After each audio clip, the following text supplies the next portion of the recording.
9 days after convincing Election Day victory, details of Congressman Scott DesJarlais's private life has come to light, specifically his divorce. Good evening, I'm Calvin Sneed. And I'm Latricia Thomas. The Tennessee Democratic Party obtained the 656-page transcript and released it this afternoon. News Channel 9's John Madewell has been poring over those pages. John, what have you learned?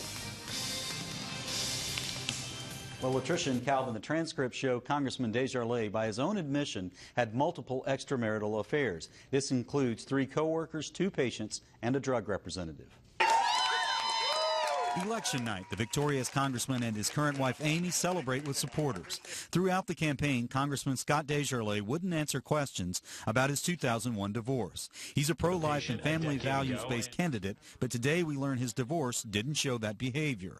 Look at your screen and you'll see DesJarlais' answers in court 11 years ago about his wife's abortions.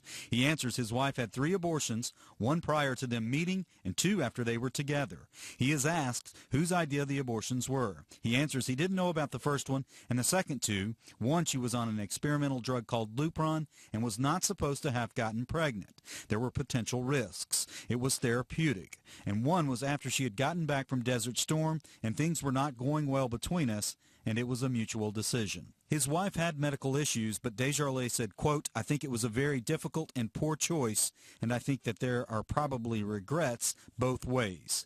Now, the transcripts also showed evidence of 6 affairs, one with a patient who the congressman also wrote prescriptions to.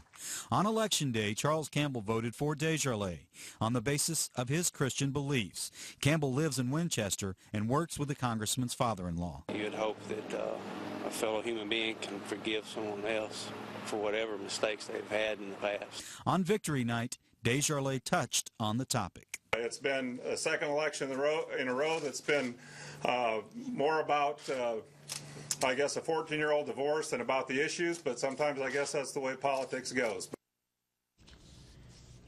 Now, the Tennessee Democratic Party says the testimony verifies a long record of unethical and irresponsible behavior and contradicts statements DesJarlais made to his supporters. Meanwhile, our call and email to the congressman's camp for response have not been returned. Calvin? Thanks, John.